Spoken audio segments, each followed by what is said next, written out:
And what we have to understand is that kids that grow up in certain households within suburbs, they're building traits that other kids cannot pay for.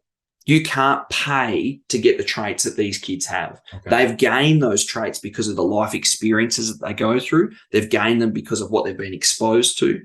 And ordinarily, what those traits do is they build that young person to be a great criminal, a great person who is not a good family man, not a good person to contribute back to society. What we do with Beast is we expose that trait and we get that young person to understand that trait is a literal superpower. Wow. And we use that trait to bounce that young person forward. Welcome to today's episode of the Thoughts on Purpose podcast.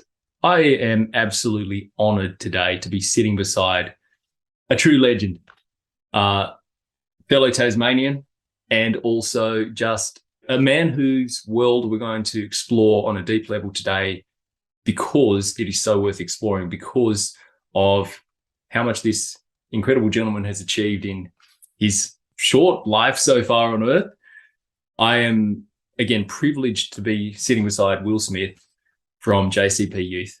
And this humble man here. No, mate. Humble man just has been on a mission to serve and impact. And it's a privilege to have time where we're taking time on a Sunday morning to record this. Will has a very busy schedule, impacting people, just constantly on the road. And to begin, I just want to share a couple of points about Will to let you understand a bit about why I'm so excited about delivering this conversation and why I wanted to create this episode for you today. So Will is the director of JCP Youth, and it's Australia's #1 youth leadership program, which is in itself just phenomenal. Will has received the Young Australia of the Year award, the Human Rights Award. He's an ex-special operations police officer. I got it right. Yeah. And really, he's just on a mission to empower the next generation through empowering youth, which is just a mission that it's near and dear to my heart as well. So, Will, thank you for being here, brother. Like, you said you'd go easy on the introduction. I will go easy. Like, it's a privilege, and I really mean that. So, I like to begin these conversations often by asking my guests a question, which gets a lot of gold most often. Right, so, hit me up. I'm ready. You ready? I'm nervous. Okay, I'm ready. It's okay. It's a good one. So imagine you were just sitting here and a 7-year-old version of you was to walk into this room. Okay. And he saw the man you are today. Yep. And he had an understanding of everything you are doing in the world, everything you're achieving, everyone you're impacting. Yeah. What would inspire that 7-year-old boy the most about the man you are today? I think the one thing that would inspire him is that I feel like I'm genuine, and I don't think I've always been genuine in my life. I think there's elements of some things that I do in my life that haven't been genuine. I think if I was to sit here and he walked in at this moment and he reviewed everything that I did, I think the one thing that has always been really important to me, and it's a creation of JCP if we get there to talk about it in the podcast, but yes. I feel like what I'm doing is genuine. Yes. And anything that's genuine comes with sacrifice. And I think, yeah, he would be really proud of that. I love that. I love that. And genuine is a word I would associate with you for sure. Oh, you know, having spent, I've been blessed to spend a bit of time with Will now, and this is him. He's very just obviously genuine, humble. No more compliments. And highly impactful. Like, man, I'm here to celebrate you because what you are doing is worth celebrating, worth acknowledging. It truly is. And I want to spread awareness about the JCP programs you're running, the Beast program, which I've been blessed to be part of as well, because it's needed work. It's needed. Yeah. Unfortunately as well. Unfortunately, it's needed. Yeah. But it's beautiful that you've stepped in and you've used your past, your gifts, your understanding, your genuineness. Yeah. You've activated that And that takes a lot of bravery. That takes a lot of skill and a lot of determination, more than anything, I would say. But talk to me about some fears and big things you've had to overcome to step into this mission of creating JCP. Yeah, I suppose for me, like any journey that, steps out of your comfort zone, or where you do something that you wouldn't ordinarily do when you're trying to achieve something, or you follow a passion, you have to recognize that it must come with sacrifices. Okay. You want to get fit, you have to recognize that you've got to be sore for a period of time. You want to, have a healthier lifestyle. You've got to eat foods that probably don't taste as good as Macca's or I don't know where your taste buds lie. But so for me, JCP, I think ever since I started, it was an acknowledgement of sacrifice, which is what I needed, because the start of JCP all was developed on a feeling of guilt, or probably something where I felt ingenuine. Right. So, the sacrifices for me and the challenges to overcome, like I was living, before JCP, I was living my perfect life, in my head as to what I had pictured. So I, owned my own house in a small town that I always wanted to live in, up on the northwest coast. I had a relationship. I, had thoughts to start a family and to live a, fairly productive life. Yeah. I was living my dream job that I, since I was a kid, thought, this is everything that I would want to achieve, but didn't think I probably would. Yeah. I was driving my dream car, and now, fast forward these years on, I have none of that. Wow. So I think that's probably, there lies a lot of challenges for me. In order to start this journey, I had to sell my house, sell my car. I haven't had a steady relationship since the journey started. I don't have a family. I don't have kids. And I had to quit my dream job. And this is not my dream job.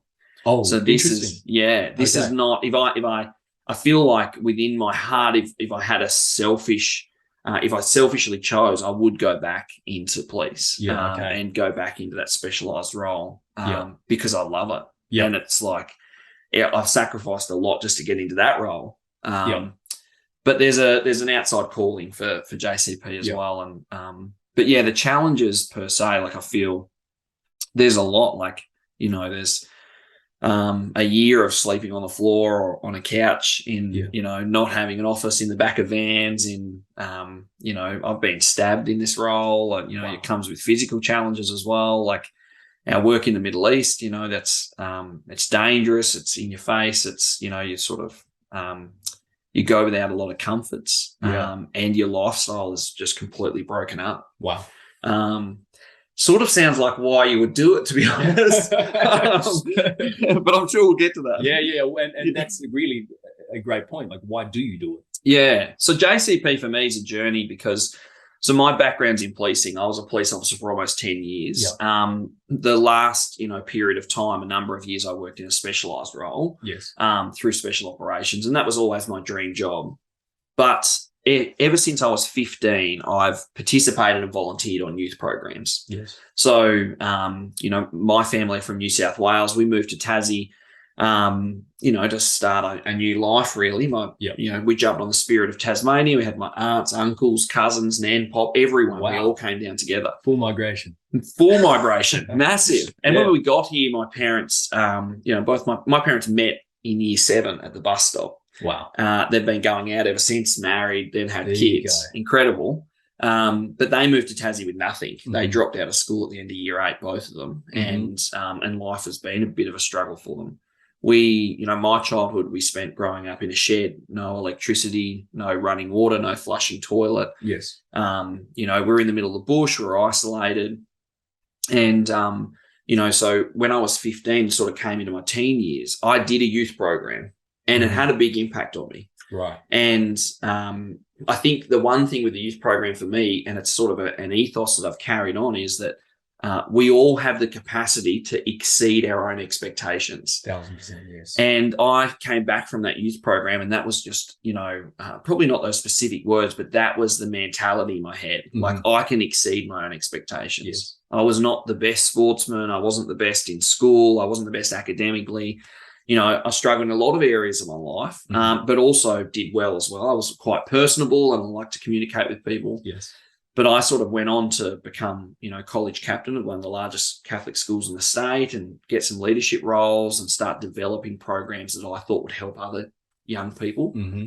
And that all sort of developed. So over my policing career, I kept doing that in a voluntary role. Yes. But the start of JCP in 2018 was literally like a quarter life crisis for me. It was the catalyst for everything. Okay. I had this boy that I had mentored in Victoria for a period of time. Mm-hmm. We developed this program for Indigenous youth, and we'd take them out of the city and into the country, and we'd, get them to spend some time with elders and, doing some amazing things. The boy that I mentored on that program, he raped and murdered a young girl at a Melbourne train station. Massive. Wow. And I found out when I watched Sunrise, the breakfast TV show. Oh, my goodness. And I remember sitting in my house, dream job, dream life, everything was, fine.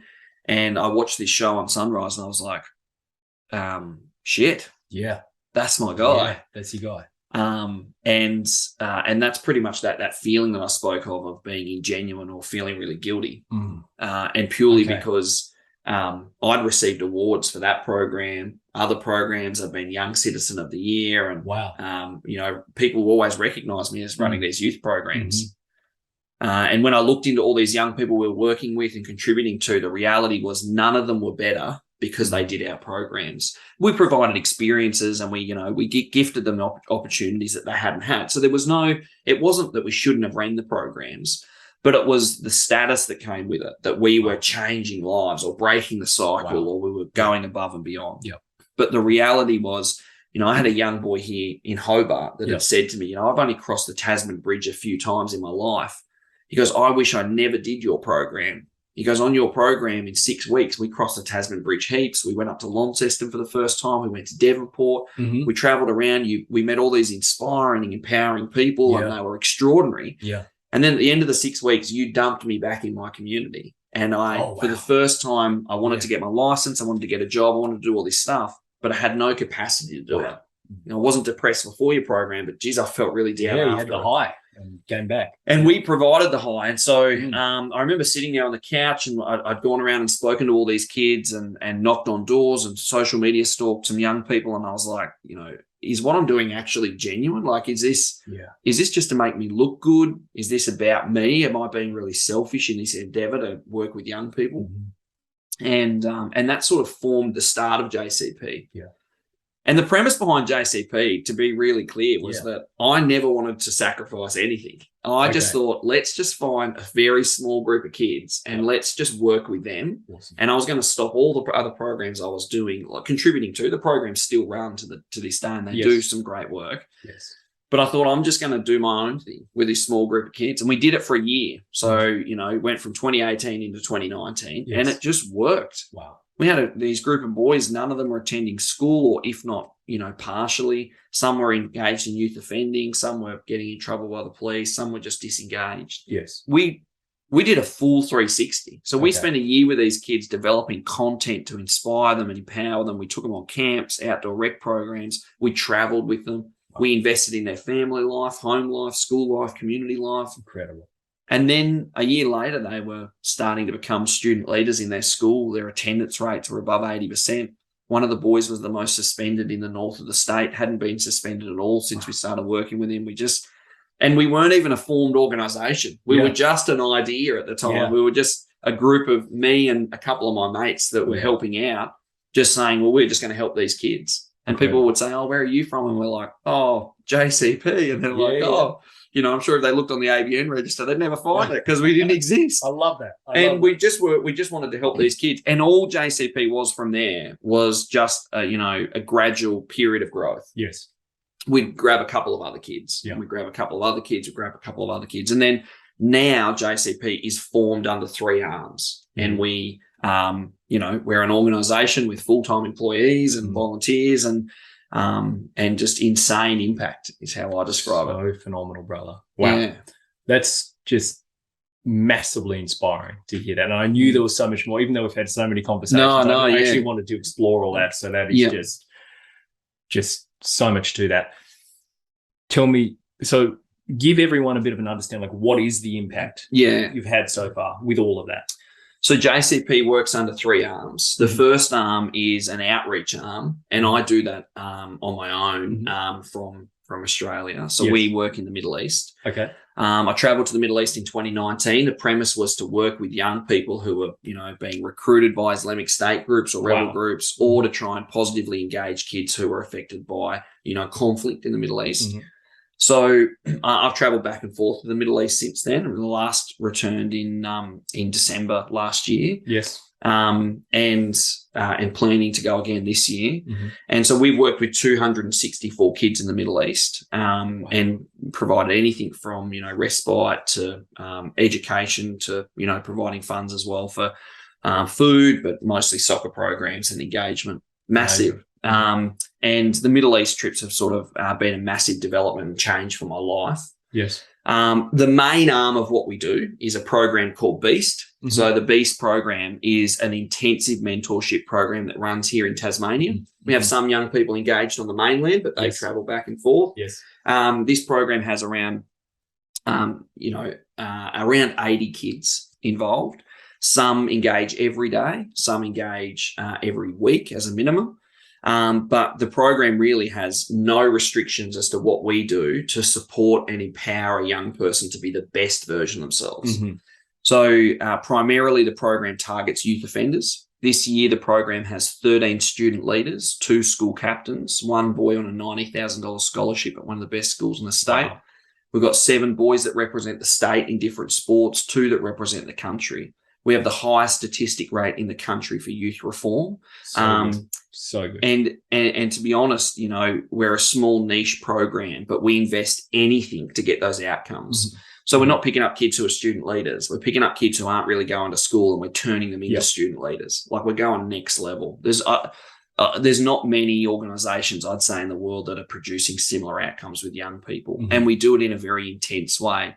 We run development camps, Nash, which you've been part of and can speak to. But outside of those camps, we mentor kids every day. We provide food, transport. We have a safe house with emergency accommodation. We've got, facilitators that work across the state, a great core group of volunteers, and we'll do anything to help that young person. There's no restriction.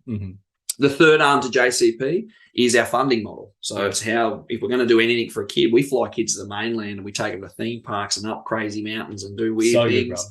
How do we pay for it? Yeah, of course. And the third arm is a funding model. And what we do is our program is independent. It's non-affiliate. So we solely focus on content that empowers kids, leadership content, empowering content. Yeah.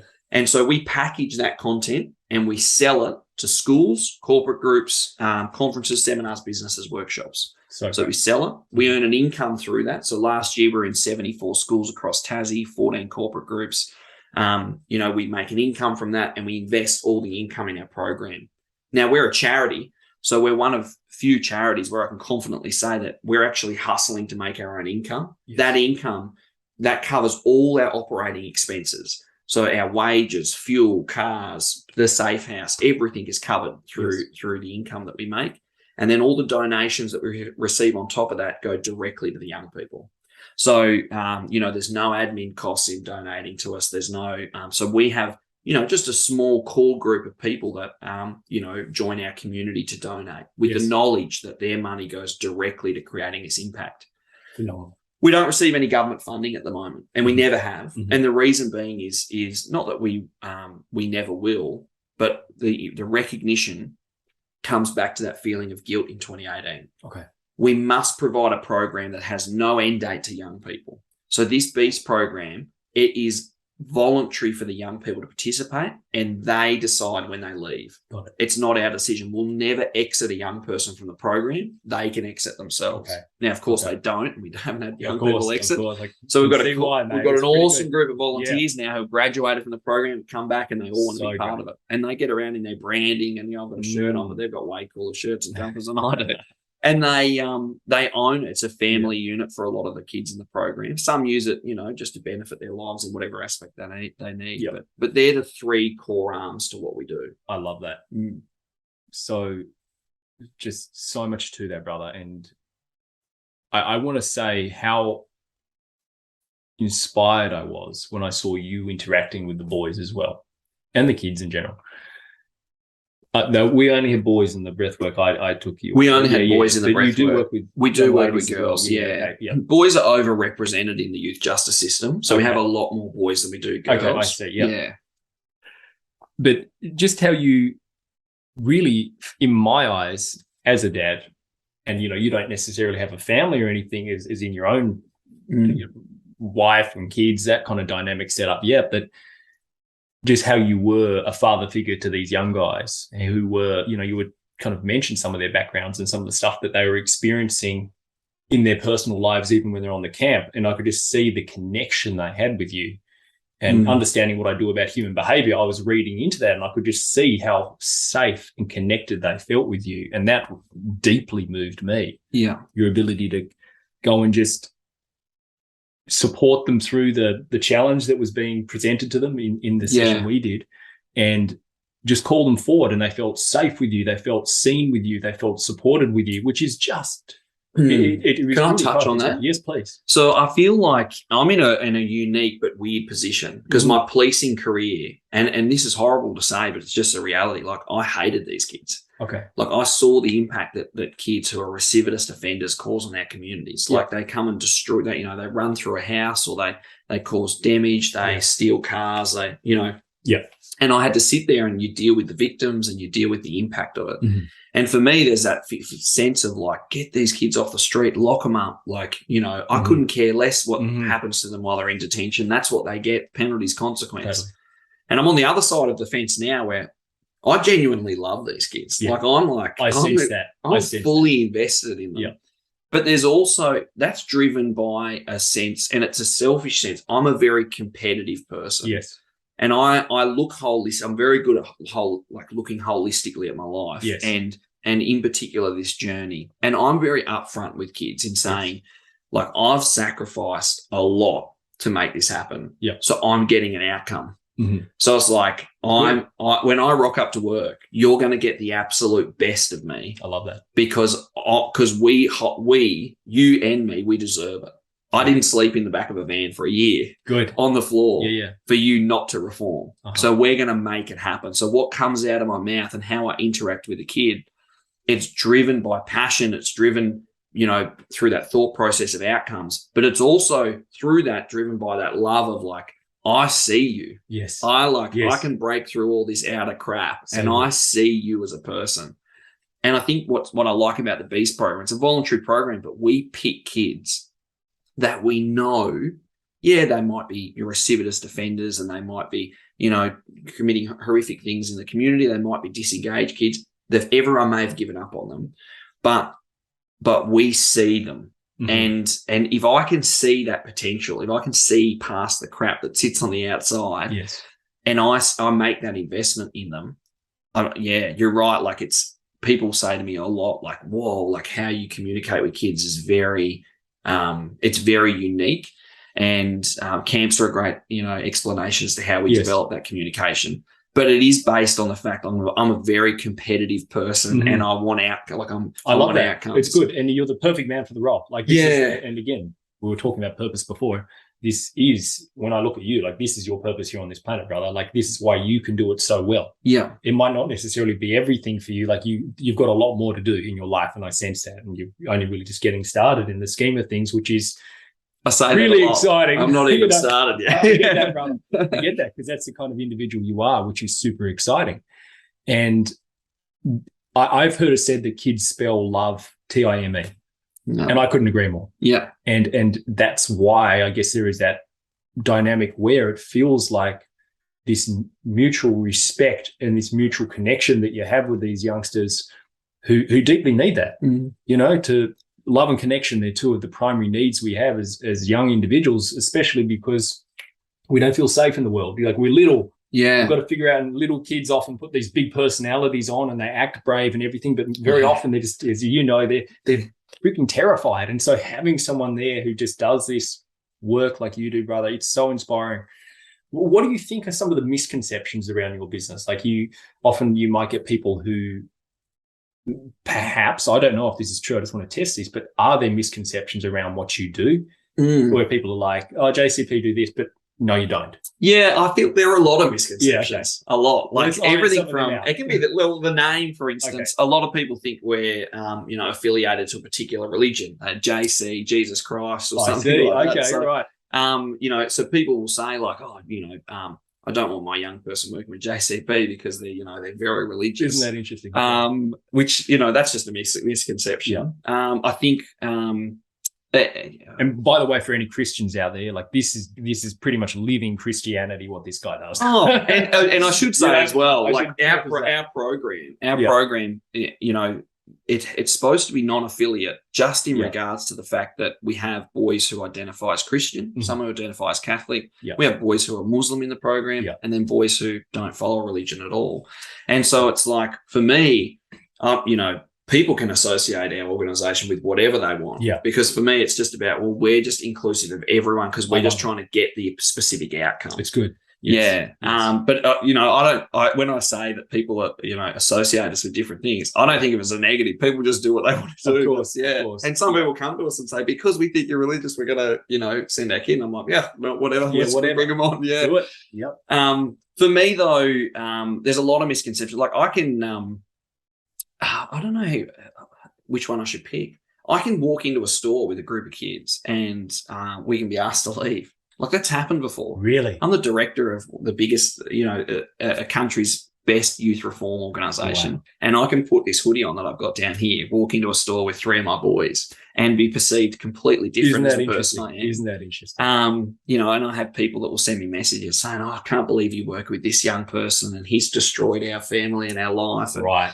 And I feel like the misconception is like, that I'm trying to prevent that from happening again to someone else. 1,000%. Yeah. Nothing changes. And we're the best at what we do. Like I'm egotistical in how I say that, but it's like, people's misconception is at times they see the outcome of kids that we work with. So they see the school captains and the school leaders and then they see a person at the other end of that when they're first coming into the program. They're like, well, why are you working with him? And, he's a waste of time.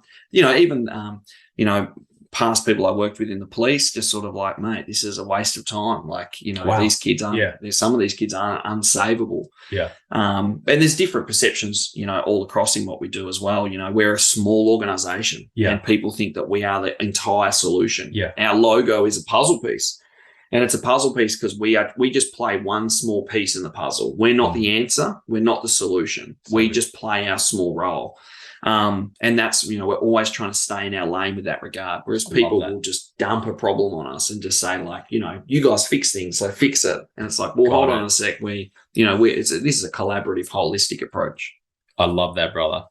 So what is a conversation that you would love to have more often, Will, that maybe you can't have because you're in that leadership position, but you just see that, if more people knew this, if more people knew what, I don't know what it is, but this particular thing that or that you can see, maybe so many of the issues we see with youth wouldn't even exist. Look, I'm pretty clear on this, and I don't think I've ever spoken about it before. Okay. These kids have something that most people don't, yes. and in particular, most other young people. And all we do is we expose that value, skill set, that trait, what that young person has. And I'm going to give you a specific example. Awesome. Whether people identify it or not, there are different cultures here in our community. Yes. And when you live in a suburb that's very low socioeconomic, and it's normal for kids to ride up and down the street on motorbikes and to commit offences that are small and sort of to have the police dropping in every now and again and to have a lot of conflict within your neighbourhood. That just exists, and that's just the reality. But that's a different culture to what exists in a different suburb that could be 2, 3, 5, 10 minutes away. True. And what we have to understand is that kids that grow up in certain households within suburbs, they're building traits that other kids cannot pay for. You can't pay to get the traits that these kids have. Okay. They've gained those traits because of the life experiences that they go through. They've gained them because of what they've been exposed to. And ordinarily, what those traits do is they build that young person to be a great criminal, a great person who is not a good family man, not a good person to contribute back to society. What we do with Beast is we expose that trait and we get that young person to understand that trait is a literal superpower. Wow. And we use that trait to bounce that young person forward.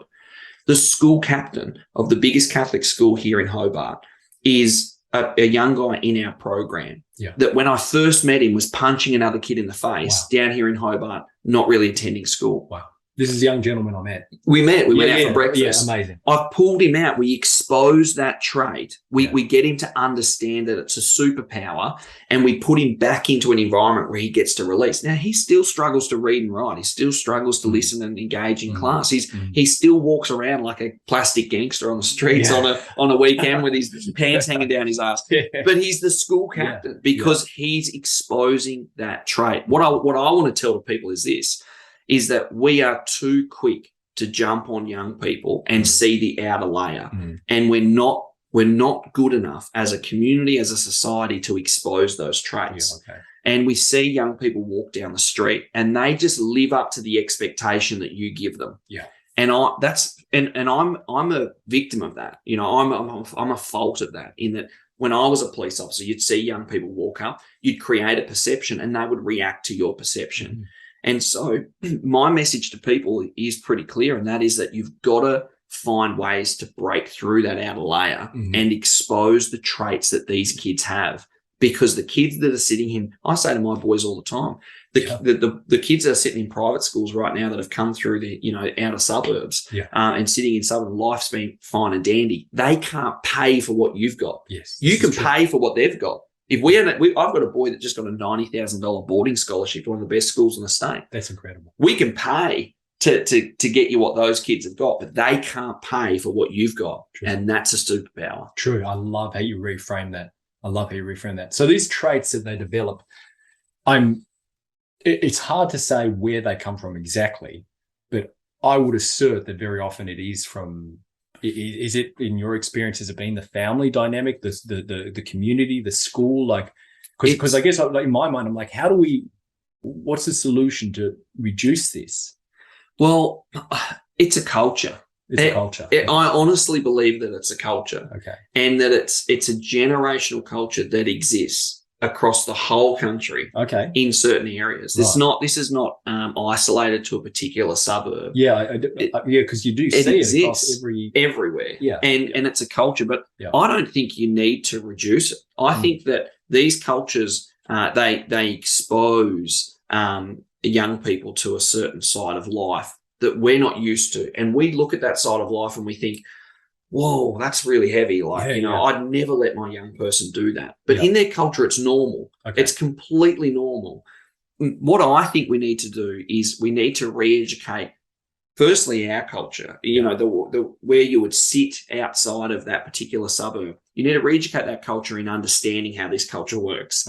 And then you need to educate this culture in understanding the basic rights and the services and trauma-informed practices that young people shouldn't be exposed to. Because, for instance, young people, I've found that grow up in low socioeconomic suburbs, especially households. They are the most loyal young people you'll ever meet in your life. I love that. To death, they will go for you. They are loyal. Why do you think that is? Because it's part of their culture. It's driven through language that's spoken. It's driven through action, and it's something that they crave. Loyalty is a protection. It's young people need three things in their life.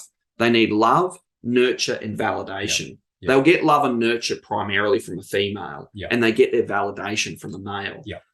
Most risk-taking behaviors can be brought back to those three things. A young girl that's growing up without a positive male role model, like a dad or a grandfather that's in her life every day, she will go out and seek validation, and she'll get it from an older boyfriend or through some risk-taking behaviors that's recognized by, male police officers or whatever. And that's where young girls fall off the track. They don't have someone fulfilling that need of validation. Young men are exactly the same. They go out and they actively seek. I've got a boy that lives here in suburb. He just wants to be loved. He'll never say it, and he'll never expose, but he wants love. Of course. And so loyalty is everything to him because loyalty is love. It's people that are next to you, that stand beside you, that stand behind you, that people that are loyal, that provides him love. So where do you get love from? You get it by joining a group of boys who's out stealing cars at night, and they're blood brothers. And they're, we've got each other's back and we're loyal, and that provides him his love. But if all we do in the Beast program is we give him his love in another place. 1,000%. And now he doesn't steal cars at night.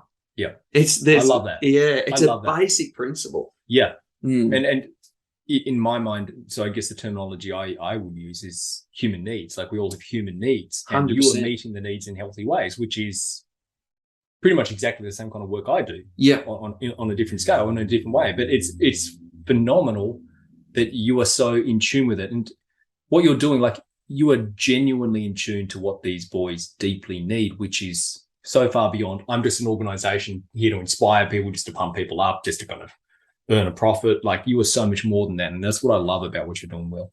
The success is built on the fact that the program is not the same for all the young people. Yeah. All the young people in the Beast program all have a completely different experience with the program. Okay. You'll speak to a young person up on the coast and they'll say, yeah, JCP is awesome. I'm in the Beast program and I catch up with them every week and we do one mentor session. Yeah. And I've done it for 2 years. And you'll speak to another young person and they'll say, yeah, they're around here at 11 o'clock at night, most nights during the week, and they provide us food and transport and school. And the program is tailored to each kid because there's no one specific program that's a blanket to fix all problems. So good. It's what you said. Some young people need love, some need validation, some need nurture, and some just need a lift of footy to keep them engaged because someone else is providing that for them. Yes. And it's just identifying what these kids need. And that's why the self-funding model is important, because if we just have a blanket fund that covers everyone, it's like, well, this kid needs to go to Queensland because he'll just run away anywhere in Tassie we take him. Got it. He can't run away in Queensland. He's got nowhere to go, and he's not a big dog up there. Got it. I like, okay. So and that kid's just going to cost us more money than someone else. Yeah. So good. And the fact that you have created the dynamic where you can give these kids what they need. So you're not, this funding coming in that's governing how you run that's the organization. Right. That's very, very smart indeed. And again, testament to your genuine desire to impact these guys in a real and girls in a meaningful way. I know this is a really hard question. You've touched on it here already, but what is your favorite transformational story? Is there one that stands out? Or at least one that comes to mind for now, because I know you've already shared many with me. But if there's one where a lot of people love the success of the program. They love to see a kid come from zero to hero, and we do. We've got as I said, we've got boys who are school captains, we've got boys who are student leaders, boys who are representing the state in sports. I think for me, I've got one boy in mind, and he doesn't have a success. He's not a success story. Yeah. In that. He is for me. He's probably my biggest success story. Yeah. But what he's done is he's just created a new social group, and he's just an awesome person. It's huge. He's gone from being involved in knife crime to getting arrested for stabbings and to some really high risk behaviours, to moving schools to schools not wanting him, dropping his timetable down, everyone trying to push him away. Yes. And he's now got a part-time job. He goes to school full-time. He's got a great social group. He's got a beautiful, young, sensible girlfriend, and he just loves life. And I had lunch with him the other day, and we went to Hungry Jack's, and we sat down, and we just ate a big Whopper or whatever they're bloody called. I love it. Yeah. And I just said, like, mate, how you going? We talk almost every day via text or on the phone. He's just like, I'm just really happy. And I tell you what, man, I melt, because the whole purpose is, and I say to kids, I couldn't care less if you become school captain. I couldn't care less if you're a student leader. I don't care if you're a world champion boxer. I just care that you're a good person who's happy. I love it. And the definition of good person who's happy is variable to everyone. There's no one blanket rule. And we've got success stories. We've got boys that have raised hundreds of thousands of dollars. They've been, recognised on the Project TV show to ABC National. We've got boys right now that are training to run the world's toughest marathon next year, and they'll be the youngest humans on earth to do it. People expressing interest to film a documentary on that and to be part of it. We've got kids who, the worst youth offender in the state, 164 offences in 6 months, joined the program to completely reform to 0%. We've got some awesome statistics. But the reality has to, you know, for me, it just comes down to really basic, simple things. Yes. And that is, you know, a young person who's happy and they accept who they are and they like who they are. And I'm just like, I just love that. Our goal is to successfully transition kids into adulthood. I love that. It's not to create student leaders. We're not here to create sports stars. If we do, well, props, that's great. But our goal is to successfully transition kids. Yes. And every kid has their own success story. You know, I've got a boy sitting in the youth detention centre right now, and he's a success in my eyes because he's made some poor decisions, but he's done work on himself and he's put in as much effort as a kid who's a student leader, but their life journey's just transitioned in different paths. Yes. So inspiring, brother. And I knew you would have many, and it's a hard question. It's like someone asked me that about my kids, and they're like, "What's your favorite, most inspiring thing?" But it's just like so broad. It's really so you did a great job. Sorry, and so nah, brother, that was phenomenal. So let me just delve into for you as a leader, Will, because you are a very powerful leader by my standards. Thanks, and I'm certain by many other people's as well. What is the importance of working on yourself to you? Like, what do you do for that? Like, what's your process? Because you're doing so much for other people. Like, what do you do to give back to yourself? Is there a particular thing you do to give back to yourself? Does your mission give back to you on such a high level that you don't really have to go and give back? Like, what's that whole setup for you?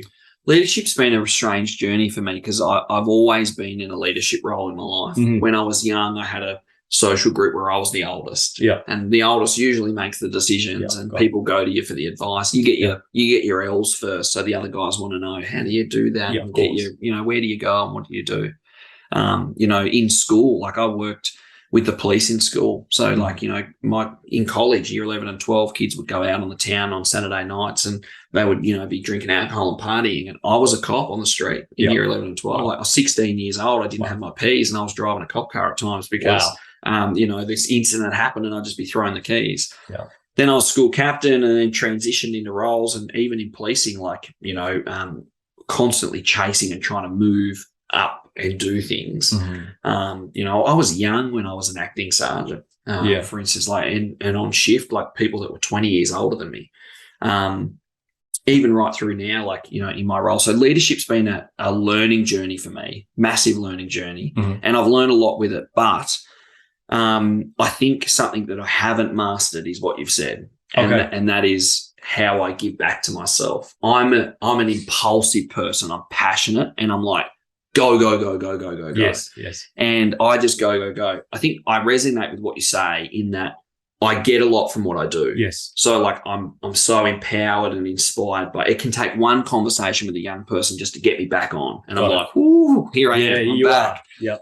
But I'm getting older. I've hit 30 now. I don't know if that's old. In my eyes, I think it is. And I think that I think more effort needs to be put into that space.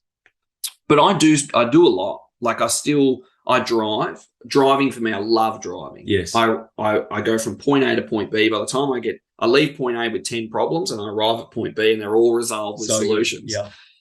I love driving on my own. I love driving long distance, and I'm lucky because I drive a lot. And that's why I tend to sort all my problems out. Yeah, I love it. I try to exercise a lot. I mean, I was in special operations, a very heavy requirement to be fit in that. Of course. I've dropped a lot of that fitness now, and so I'm trying to rebuild that back up. Yeah, I definitely like your social media is always inspiring. Messages, but you're always showing your own personal work you're doing. Which and I'm, you know, and people's social media is a funny thing. Like I have people that will look at some of my stuff and just be like, "Oh, this guy posts all this stuff," and then I have other people who message me. And we got a call. We were climbing up a mountain the other day, 2 nights ago, and I got a call from a guy and he's crying on the phone. Wow. He's just like, your Monday message was everything to me this week. Wow. I'm sitting on the floor, I'm renovating my house, I'm crying, like, you know, and for him to say that to me, I'm like, I'm not even making the message for you. Like, this is more designed for young people.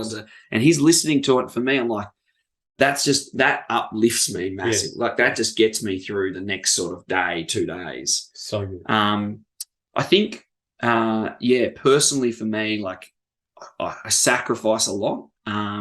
And I recognize that. I never would have said that a year ago. A year ago, I would never have said I sacrifice a lot or that I'm a genuine person. Why wouldn't you have said that? I feel like I've obtained a lot of self-worth over the last year. Amazing. A lot. And there's a particular experience that sort of comes back to that. But for me, like, I would be sitting here saying, I'm telling people on a podcast I'm genuine. I'll be real self-conscious about that. These people think I'm arrogant or egotistical or, he's so genuine. Whereas now, though, like, I'm confident in the fact that I'm saying that and I believe it because I know that it's true. And I've attained a lot of self-worth, which helps me recognize that I need to do a lot to help myself, but I also do a great job because I make sacrifices and I cash in on them. I have this weird term in my head that I use all the time, and I use it with some of the boys. It's like cash in. Don't ever do something and then not cash in on it. So like I'm here with you guys today. Like I know when I drive to Launceston this afternoon, like I'm going to cash in on this experience. I'm going to think about, some of the things that we've spoken about, learn. We'll, probably catch up at the end of this podcast too and have a conversation. I'm going to cash in on this experience. I think I do that really well. I love that. I go somewhere and I do something or I step out of my comfort zone and then I cash in on that experience. And I make sure that it wasn't just an experience. I have to get something from it. So good. If I go to Queensland, I spend a few days, working on myself or a program or taking some boys up. We'll always jump on the plane. We'll come back and I'll say to the boys, this is not an experience. We didn't go to the theme park because we wanted you to have a good time. We went to the theme park because I wanted you to go on a ride and I wanted you to feel that feeling of like, that uncomfortable feeling. Yes. And that uncomfortable feeling, I want you to come back to Tassie and cash in on the experience, chase that feeling of being uncomfortable.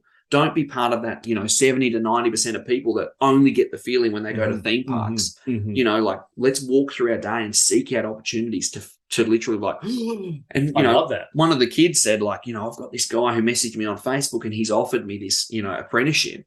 And I haven't messaged back because I'm so uncomfortable. I'm so self-conscious. And I'm like, if you message back and you're like, hey, I'm interested. Can I get an interview? He's going to be like, it's a feeling waiting for the reply back. Yes. And I'm like, that's what we're trying to chase. Good. Go and chase those feelings and cash in on them. And I feel like at the moment, that's what I do for my self-care. I cash in on experiences, but I still need to do a bit more. I'm still trying to figure out years on how I get a proper, stable diet and not rely on takeaway food. Because I travel so much. I rarely sleep in the same place each night. For sure. And so I'm just trying to figure out, just those elements that I know make a big difference to my energy levels and the output that I give people and stuff. Yeah, I appreciate you sharing that, brother. And I guess for anyone on a growth journey or a leadership journey or a mission to serve, there are always new levels. And I was just creating a masterclass on relationships yesterday, and I was writing about this where I think a lot of people expect life to get easier. Yeah, that's right. But the further you go, the more specialized you become in anything, the more dialed in you must become. 100%. The same is true with relationships. Like the deeper your relationship goes, the more it actually requires. It's like as you become a high level athlete, you need high level recovery. You need a more dialed in diet. That's and right. This is a misconception people have. They're trying to chase the ease. Yeah. But I love that you're like, I can see there's some things I improve, but it's not holding you back. You're still doing your thing. Yeah. But you've got a great balance in that. I love what you said about cashing in as well. I think there's so much to that. And it reminds me of a story of David Goggins, the Navy SEAL. But I use a similar terminology. I call it extracting the gold. So similar thing. But David Goggins, for anyone who doesn't know, Navy SEAL, incredible guy. I'd be surprised if anyone doesn't know David Goggins. Yeah. You never know. Like somebody's here talking about it and people are like, who are you talking about? Yeah. But he was doing all of his training and progressing. He'd done the Navy SEALs and very well decorated soldier and incredibly fit guy. He'd broken world record pull-ups and all sorts of things, just toughest man alive, they pretty much call him. But then he got to a point where his body started shutting down and they had no reason why. The doctors couldn't explain it. And as he lay there in the hospital, his body was declining, getting worse and worse and worse. He just started casting his mind back over everything he had accomplished. And he looked at how he'd been showing up, and he'd been going to these running events and military things and awards, and he'd just go and get the award. He'd go get the trophy, but he would never celebrate himself. He wouldn't take a minute. And his whole system started, it was just like, no more. I'm done. And that's kind of what I'm using my own words, but that's what he is sharing in this message. take the time to extract the gold. Take the time to exactly what you said. Look at the experience and say, what was the gift there? What did I learn from that? What can I take from that and use into my future? Yeah, I like that. And it was when he started doing that, he actually had gratitude, really is how I word it as well. For the first time in his life, he was grateful to himself for doing what he'd done. And he started acknowledging himself, which comes back to your self-worth conversation, which I believe is everything. Yeah. But I know a lot of people don't like self-worth. Yeah. Because it feels weird. Because we live in, going back to what you were saying before, culturally as well. Yeah. It's almost frowned upon to be confident and have a high level of self-worth. In Australia, we call it the tall poppy syndrome. You get too high, you get cut down.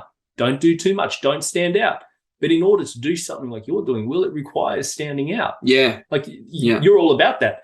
So talk to that a little bit, because for young individuals in particular, and for adults with young individuals in their life, how do we nurture a healthy self-worth? Like, what can you actually do to nurture that? Yeah, I think for me, the most important thing is to accept who you are. Okay. And I am unapologetic in saying that I'm not the greatest role model, and I'm not the best influence, and I'm not the best, coach. I'm not the best. I just am who I am. Yeah. And I'm consistently trying to work on being better. Yes. And there are some people that would listen to this podcast that might have known me 10 years ago, like, who's this guy? Like, I know him because I knew him 10 years ago. But I'm like, I know that each year, each day, I'm trying to actively seek out ways to be better. It doesn't mean I always am. Yeah. And there's this conception as well on social media that everyone's hustling and getting better each day, 1% better each day, 1% better each day. But the reality is, like, I crashed my car yesterday. Oh man. Very minor in nature, because I reversed out of a driveway and I dinged another guy's car. Oh no. And I get around all the time saying I'm the best driver. I never crash my car. I never do this. But there are just days when you're not. And there are days, I think self-worth is driven through the fact of accepting that the best thing about us is we're imperfect. 1,000%. Who'd want to be perfect? You can't work or grow. You're always the same person every day because you're perfect. Yeah. The best thing is we're imperfect. We're not the best built humans we can be. Yes. Until the day we die, we can consistently keep working on that. Yeah. It doesn't mean that, for me, my self-worth is driven on the fact that I'm just trying. Yeah. I'm having a crack. Yeah. And someone can come out and say, I played footy against that guy 8 years ago and he punched me in the mouth. And I probably did. Yeah. And that's just who I am. Yeah. Like, it's just, I'm not preaching that I'm perfect. Tall poppy syndrome plays a big role in my life because I stand on stages. I present to 15,000 people a year on average. And I'm in the media sometimes, and I have a public profile. Yes. And people do try and drag me down at times. Yep. But my response is always, well, that's just who I am, mate. Like, I'm not, and I'm unapologetic about it. Like, there are times when I drive along the highway and I'll beat my horn because I'll think, mate, you're just driving too fast and you're being an idiot. So I'm going to honk you. Good. And, I'll sit next to someone and they'll say, oh, you shouldn't do that, mate. You've got a bit of a profile. And I'm like, but my profile is just me. And I'm learning to accept that. Whereas I think in previous years, I'm so conscious about those things. Yes. I'm so conscious about where I am and what I'm doing. And I follow my gut now more. Like my mates go out and they drink at the pub. Yeah. And I would not go to the pub because I didn't want people to see me at the pub. Yeah. Whereas now I recognize I actually just don't like going to the pub. So awesome. I'm not going to the pub because I don't want people to see me there. Yeah. I'm not going to the pub because I just don't like being there. Like, I just don't enjoy it. That's good. And I'm learning to accept those things. Mm-hmm. And then there are other things like, my mates, they might go hunting. Mm. I really enjoy going bush and going hunt. Like, I do enjoy that type of thing. Yes. Whereas before the perception can be, you shouldn't be around guns and you shouldn't be around that type of thing. I'm just like, well, that's just who I enjoy doing it. That's who I am. So I feel like self-worth is driven on understanding your imperfections, not lying on them, but actually growing with them. Yes. And for me, that's I'm nowhere near a person who holistically understands my self-worth, but I definitely understand who I am a lot more. And I don't know if I'll tangent off to the story as to where that's driven from. But I'll probably come up. If you're up for it, brother, like, I'd be curious to hear it. Yeah. I am. So last year I went to the Middle East. Before I went to the Middle East, I remember we got a whole heap of boys in the Beast program together. Yes. And we went and we spent a night at Red Banks, a property down here in southern Tassie. And I just remember sitting there and thinking, I think I'm done. We've got these boys, and I'm looking at these kids, and I'm like, we've made enough impact. Okay. And I'm exhausted. Wow. And I'm wrecked. And I wasn't, people talk, my mum says all the time, and everyone else, like, you're going to hit a wall, you're going to hit a wall. Yeah. I wasn't hitting a wall because I was like, I'm like, what's next? I'm ready for something bigger, better. Like, and so I still had energy. I was just looking at this mission like, I don't know, like, you know, what am I doing? I don't have my own kids, my family, all these sacrifices. I'm like, you know, and the next day I flew to the Middle East. Went to the Middle East, and, you know, really long story short, but we have two minders in the Middle East that look after me. One of them had a friend that got shot in the leg. We went to go help him out, and I ended up in a really long, perverted story, found these two kids in the middle of the Middle East farming sheep, and they were in the middle of nowhere. They have a horrific and horrible life story, and they spend their day 24/7 looking after these sheep. They sleep on the ground. They have no pillows, blankets. They just wake up each day, walk through their day. There's a farmer that comes and gives them a bit of food, and they change of clothes every now and again. And they will do that pretty much till the day they die. They can't attend school. They're not allowed to play sport. They're illegal refugees. They can't be adopted, fostered. You can't give them money to help them because they have nowhere to spend it. They just walk in open land. You can't give them anything for comfort because they have to carry it on their back every day. They've already got enough stuff to carry. Yeah. You know, these boys, one's 7, his name's Yemen, and one's 14, they're brothers, Jalal, and they are together by themselves. They have no friends. They don't see anyone in their day. And they just walk with their 70 sheep in one big circle and keep on eating. Wow. You know, they get hit with sticks occasionally, and they have a pretty horrible life. Yeah. I ran into these kids, and I decided I was going to spend time with them. A lot of time. I spent weeks with them. And we just walked, and I just walked in the Middle East. What an experience. Farming sheep with these two boys. Wow. And I these boys have no technology, no electricity. There's no bathrooms. It's just, you know, like I lived the most simplistic of my life. Yeah. And my time with the boys, I've never, ever, ever felt so happy and grounded in my life.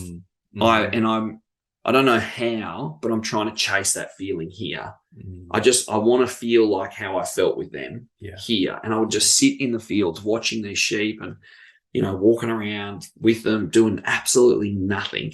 And I was just present in my mind, present in my life. And that's where I developed self-worth for the first time that I feel was genuine. And I came back from that trip and I understood what my mission was with JCP. Yeah.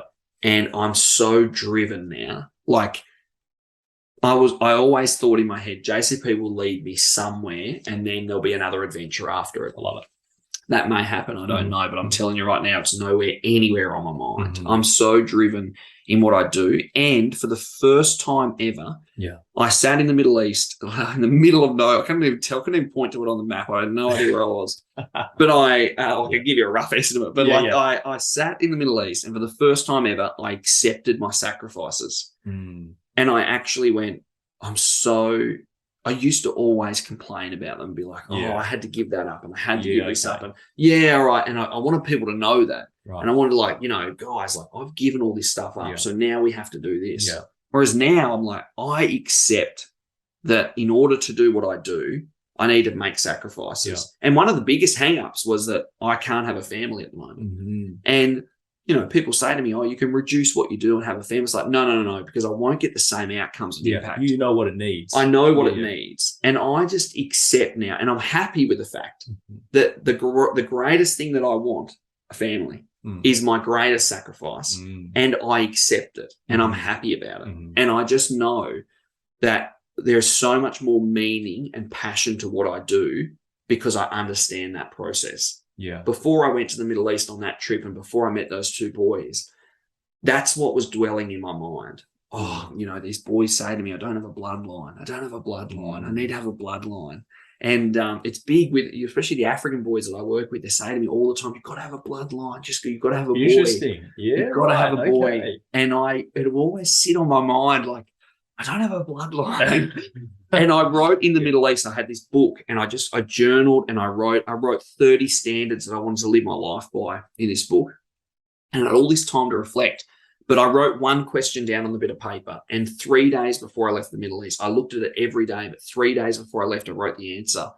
And the question was, what do you want to leave in this world? And when I first got to the Middle East, I kept looking at the question. I'm like, bloodline. I want to leave a bloodline. Yeah, wow. And when I left the Middle East, my answer was completely different.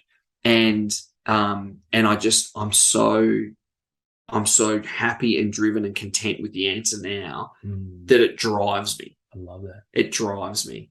And you'll ask what the answer was, and I can't. There's a small book, and there's 2 pages to it. But summed up, it is, I want to leave an infectious energy in the people that I spend time with, that passes through those people onto the next and the next. And it doesn't need my name attached to it. But when I leave this world, I want an unknown amount of infectious energy that is passing through people that was generated through me. And it can be something simple, a lecture that I give a boy now when he's 14, that he gives the same lecture to his son when his son's 14, a message that I pass on to a kid, no shortcuts. We don't take shortcuts. We don't take the easy path. We want to be challenged. We want to grow. I love that. I want that person, I want them to see that I'm so passionate and driven by the message that they then go and pass it on to their kids. So great. And that kid passes it on to their kids. And that infectious energy was generated through me. And why I'm so content with it is because I accept that if I had a family right now, I could not pass that infectious energy on only to my own kids. Because the time and effort that's required for a kid to know that you love, nurture, that you validate them, and to understand that you're not just passing a white noise message off. You care and you're driving that message down. It has to be done at 1 a.m. in the morning, at a down moment when they require someone to be there. I couldn't do that if I had a family. Yes. But what I can do is I can pass it on to a lot more people in a more genuine way.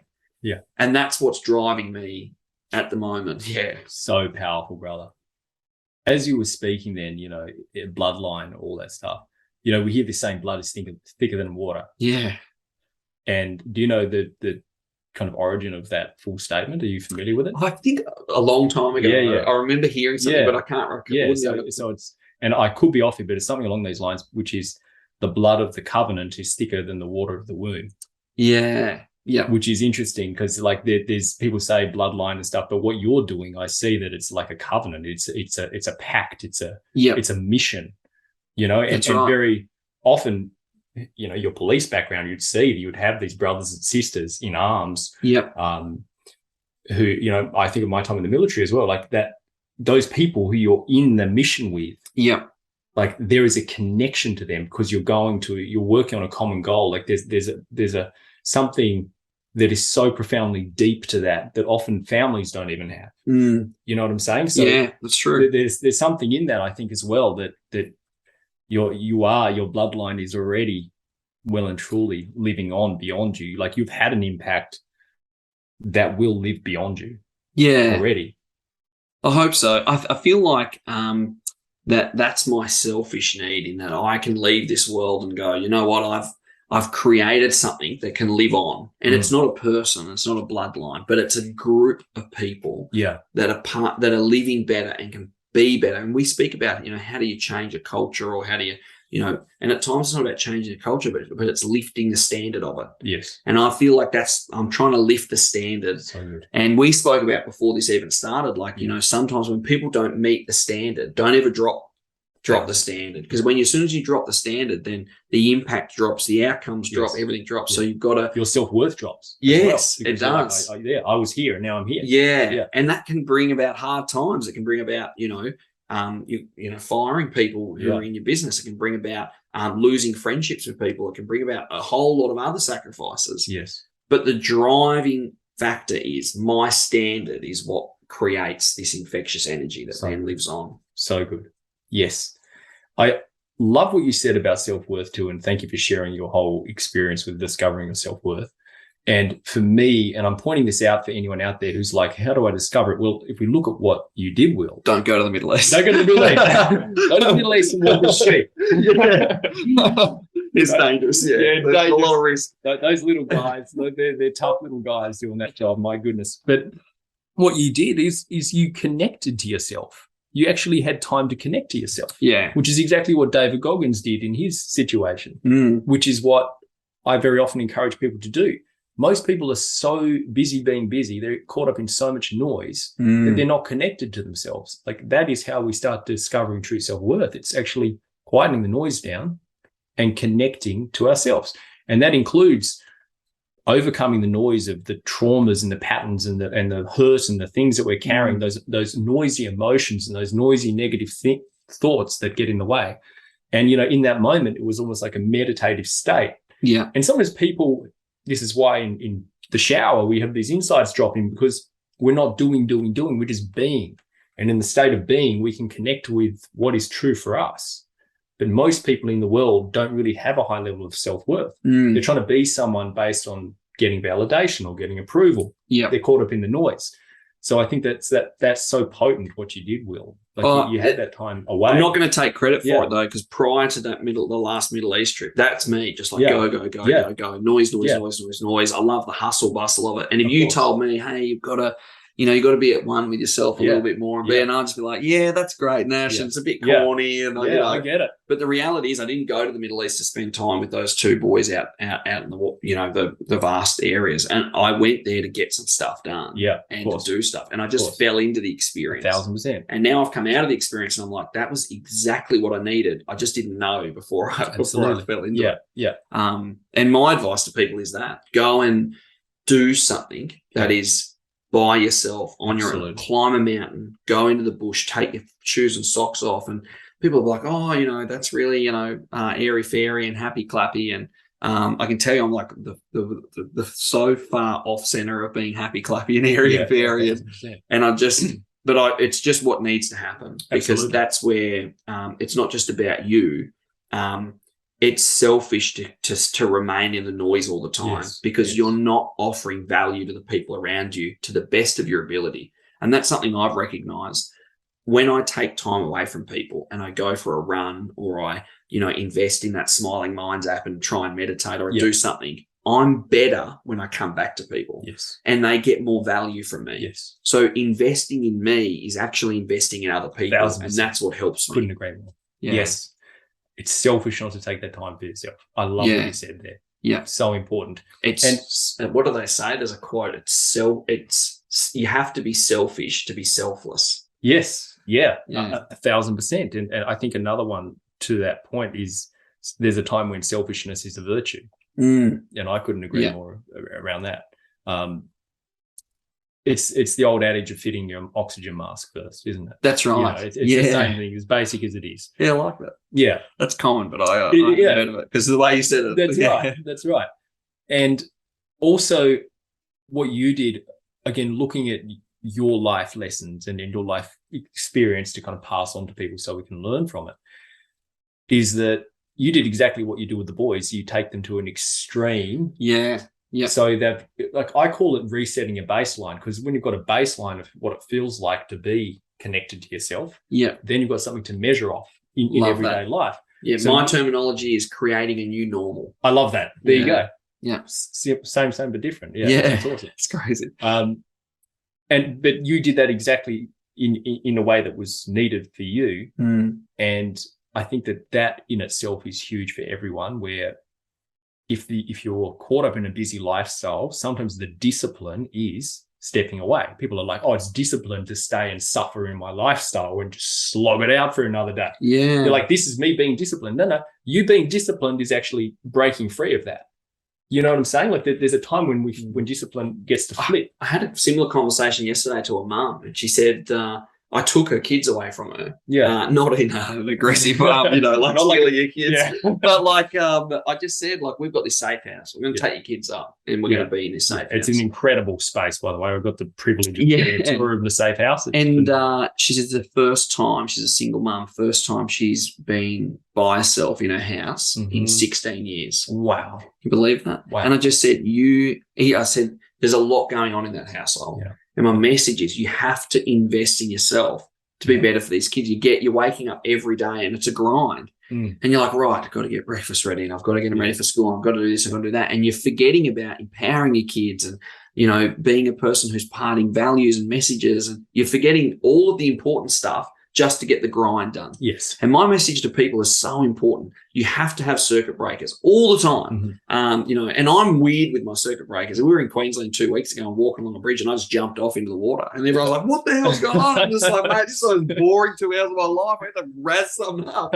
And that's next level. Don't do that. But my message is the same. Even people with kids, it's like if you've got an auntie or an uncle or brother, sister, someone that can take the kids for a night or two and you don't want to burden them or you don't, you don't have that holistic trust there. You want to do it yourself. It's like, but you're not giving someone 100%.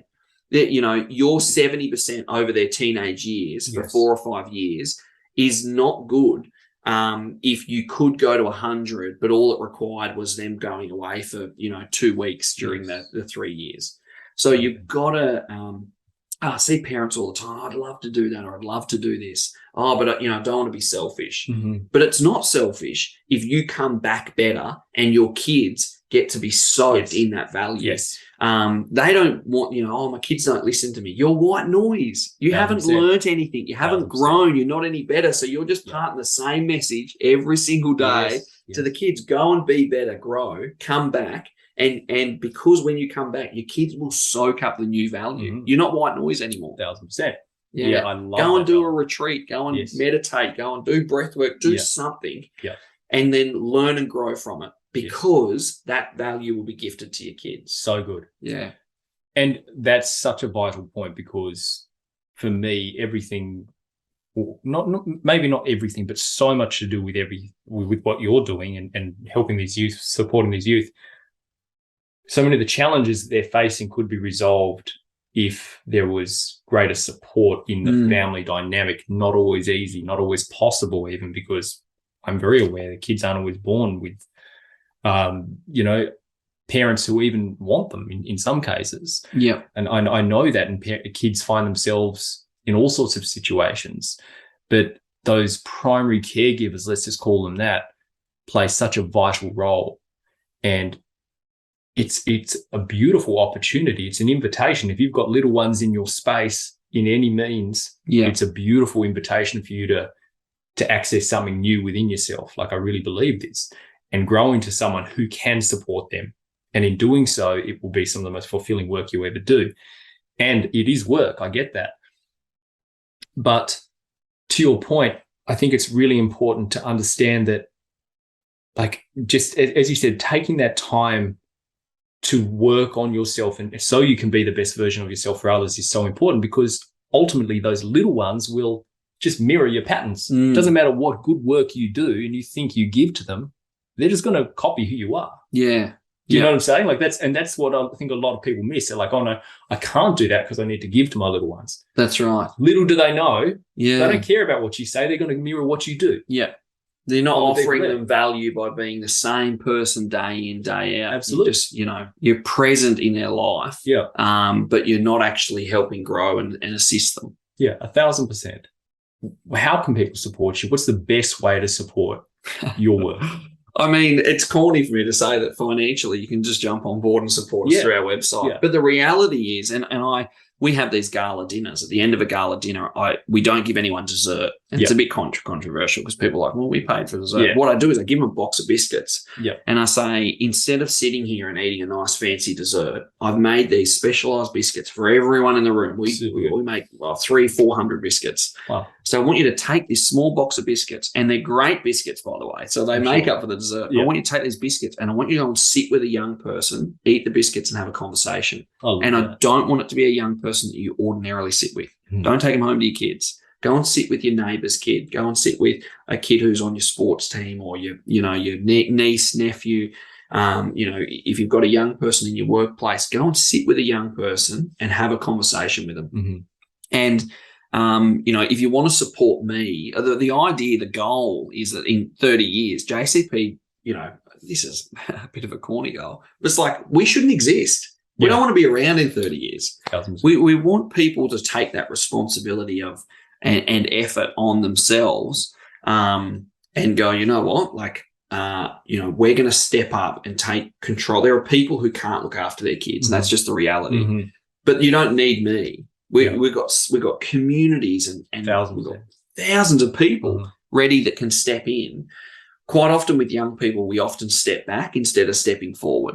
And we see kids walk past the street and we shut the blind, or we make sure the car's locked, when the reality might be that young person, it might not be you, it could be someone else, but they need someone in their life. And it's corny and happy clappy, I know, but the reality is that's all I've done. Yeah.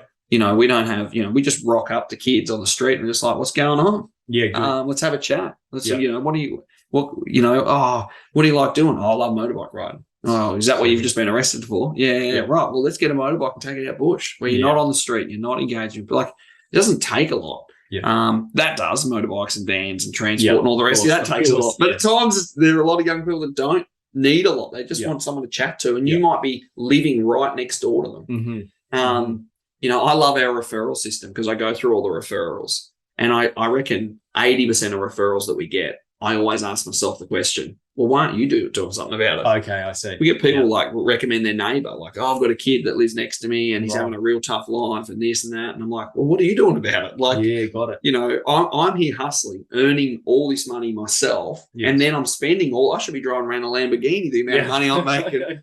But I'm not, because I'm investing all the money in this program. Yeah. It's like, what are you earning? What, $2, $10, $20 have you got to take the kids to the go-karts in the afternoon and have a chat, or, and that's critical of people, I know, but it's also, that's the responsibility I want to pass on to people. If you want to help me, help a young person in the community. Yeah. Go and, spend a bit of time. If you're a parent, go and invest in yourself. Do something you don't ordinarily do, because I say the schools say to me all the time, you come in and you present very similar messaging to what we do, but they seem to listen to you and not us. Like I'll present to a couple of hundred kids and I get 20 vapes at the end of the session, and I don't even talk about vaping. Kids just come and hand their vapes over. And the schools are like, we've been telling kids to give up vapes for years. And I'm like, yeah, but the way you guys are doing it, you're just white noise. You've got to mix it up. We've got to learn to invest in kids, not just go through a process with them. Yeah. Kids aren't process driven. They're not, we've got all these procedures in this day and age, if you want to go do this, you've got to have this form and do that and tick this box and do that. And they've got a place and they're important, but kids don't care about them. So true. Yeah. Yes. Brother, just so much to what you said.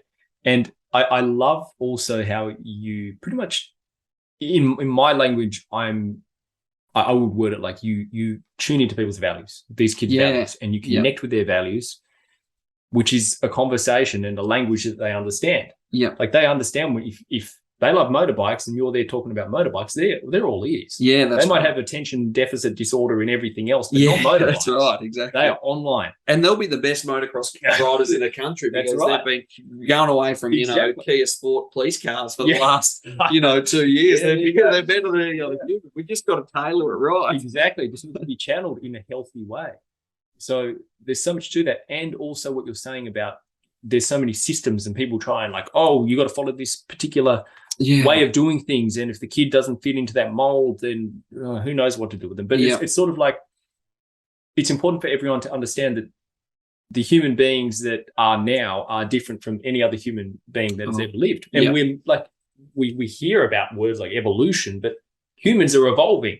What worked for some people in the past may not work. We need to be open to adjusting our approach. And when I hear you talk, Will, I hear someone with a very high level growth mindset. Yeah. You're all about possibility, new ways of thinking, new approaches, not looking at a kid and saying, oh, you did that, well, then I can predict your future. That's right. Like some people do. You see possibility. We want to exceed expectations. Yeah. Everyone should have an expectation of themselves Yeah. and then understand that you can well exceed it. So good. Everyone can. Yes. And that's what we do with young people. It's like, the expectation is that you're just going to grow up and smoke dope for the rest of your life and sit inside and jump on Centrelink. And because that's what, other people do within your community or family group or whatever. And it's just like, well, we're just going to exceed that expectation. And the same applies with me. Like I look at me now and I'm like, what can I do? How can I exceed the expectation of where I want to go and what I want to do? I love that, brother. So financially, people can contribute to what you do. I love what you said about sitting down and having a conversation with the youth. If someone was to do that, how do they approach it? Because I know people will listen to that, they'll be like, oh, but I can't just go and sit down with kids. Like, that seems weird. Yeah, like, so I want to talk on that because I like to address people's excuses. Yeah. So it's like, how do you navigate that? And you're an ex-police officer, so you can talk about that in a really great way. And also, if you were to sit down or when you sit down with a child, what's the conversation you have? It is, it's to not follow anything I've said, in that if you think sitting down with a kid is going to be weird and strange, it will be. Got it. And so sometimes some people are naturally really good at walking up to the kid who's playing soccer on the street or walking past and being like, hey, man, how you doing? Hey, I hope you have a good day. Oi, we've just made some brownie. Like, do you want a cookie or something? Like, as you walk past. It might be weird, and if it is, it most likely will be. Some kids just need someone on the boundary of a footy line that when they do something really good, just to be like, Jared, yes, awesome. Well done, mate. So good. That was awesome. And that kid to turn around and be like, who the hell's that guy? But it doesn't matter. That's what they need. Yeah, so it might just be that, it's raining and you've gone to pick your own kid up from school and you see there's another kid that's about to walk home and just saying, hey, Sally from your class, we're driving past. Do you want a quick lift? Yeah. Sometimes it's just recognizing what your strength is. And we go through it with volunteers because we have so many people that want to volunteer and they're like, I want to work with kids. I don't want to work with that kid and this kid and do this. It's like, yeah, but they don't want to work with you. Got it. So it's like, you've just got to recognize your strength at times. Sometimes it's knowing that there's a breakfast club at a local school and just going, well, I could just drop some stuff off there. I might not even see the kids. But the value that we gift young people is an investment in future. And it's just recognizing what your strength is. We're not all game changers in youth work, but you might be a game changer in this area of your life or this area. But you have to understand that all of that doesn't matter if we're not growing up the young people within our communities to be able to take it all back on. I love that. If we don't cook for the breakfast club, kids don't do what you say, they do what you do. Kids aren't not going to grow up to cook for the breakfast club. But I guarantee you the 30 kids that go to breakfast club that have a really nice meal in the morning will go, when they grow up, like, always remember rocking up to school. Yes. And there was that, remember that lady, every Thursday morning she'd drop off this meal. And I don't know who she was, and people would speak about it, but I just want to gift that to a person in my life. And out of those 30 kids, you might get one that then cooks for breakfast club when they're older. And the same applies with you. You live in a cul-de-sac. I remember that guy that always come up and he would put the basketball hoop up. And he bought a basketball hoop. He never played on it himself and he never did this, but he put a basketball hoop up and he used to block the street off and he made sure that we were safe and we played basketball. And we never talked to him and he never had anything to do with him, but he was bloody good at putting a basketball hoop up. And it's just recognizing what your strength is that you can help grow those younger people because at the moment you're right. And I'll just touch on this briefly. Yeah. This generation is growing up and we're very, very different. I'm older than Google. The average screen time for a young person right now in Australia is 5.5 hours a day. Wow. That equates to 16 years of their average lifespan that they'll spend in front of a screen. Wow. That's either on average. I come across kids, their screen time is 12 hours a day. Oh, my goodness. 12 hours a day. On a school day. They're at school for 6 hours. Oh, my goodness. Can you believe that? It's unbelievable. We have young people that are technology and the way that we're growing and evolving, they're growing up completely different to everyone else.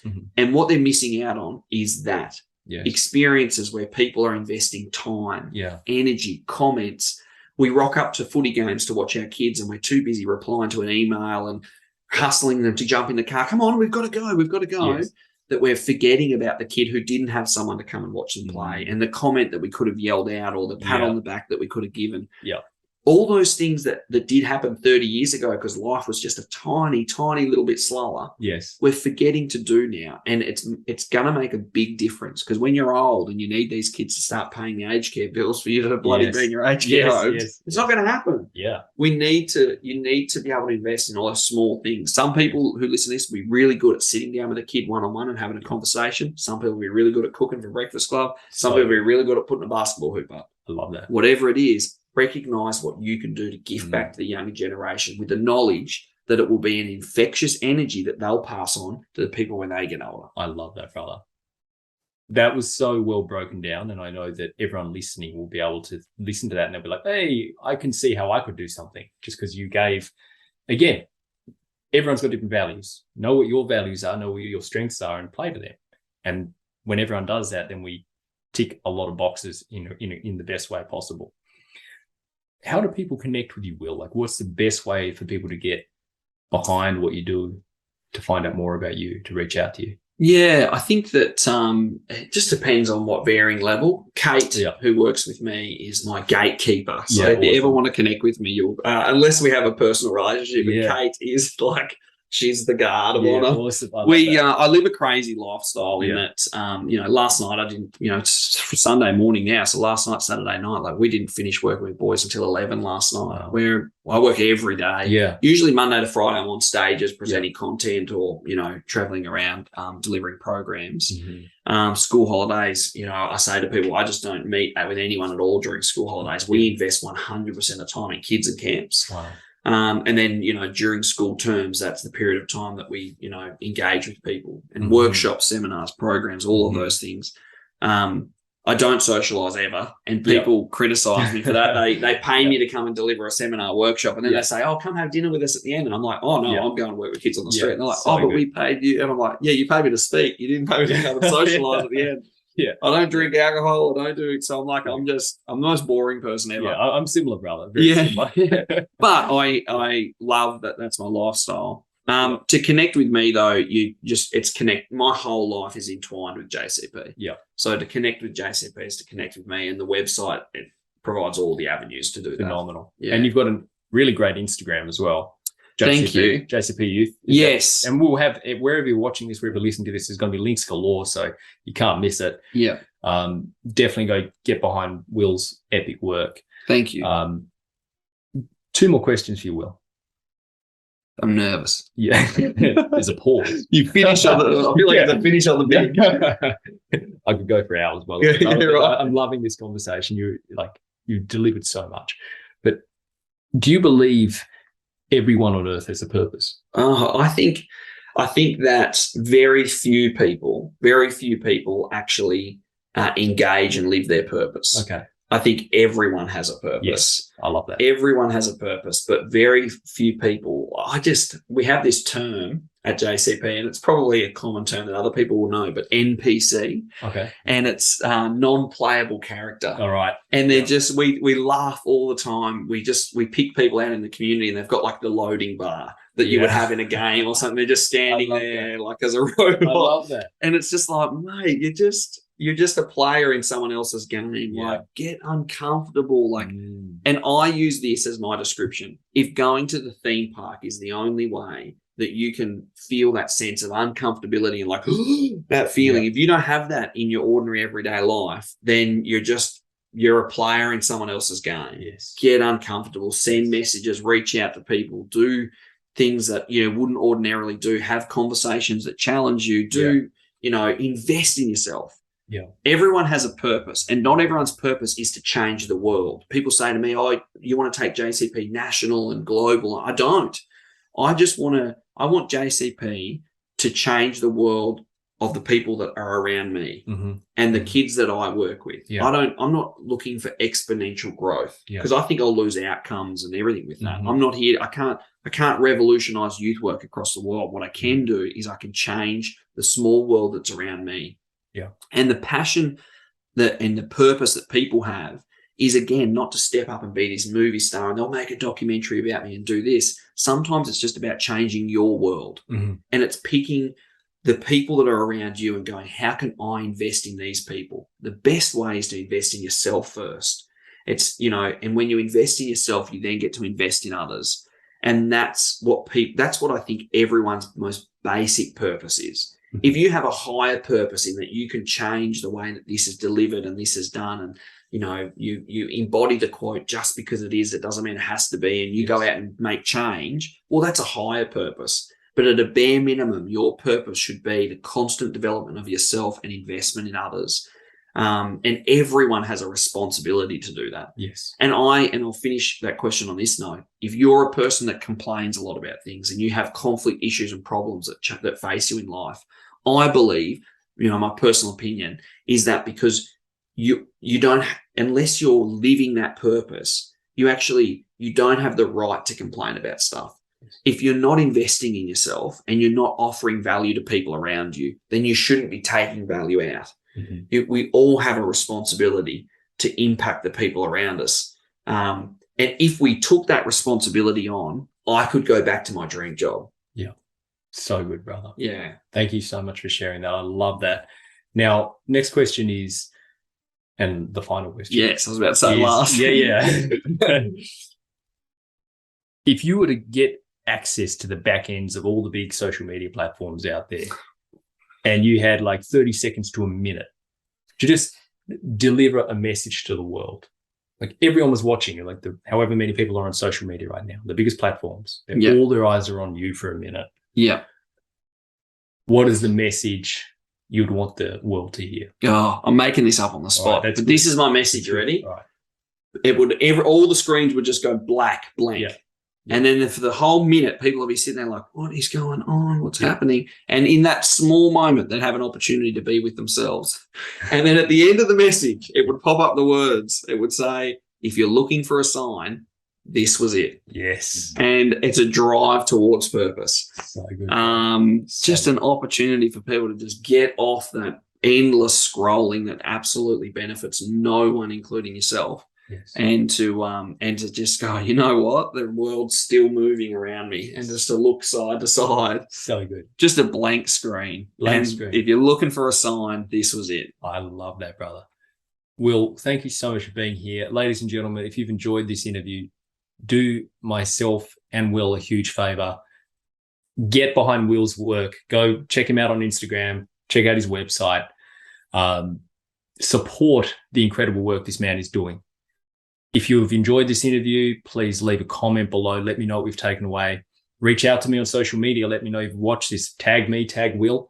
We'll acknowledge you, and we appreciate the support as well.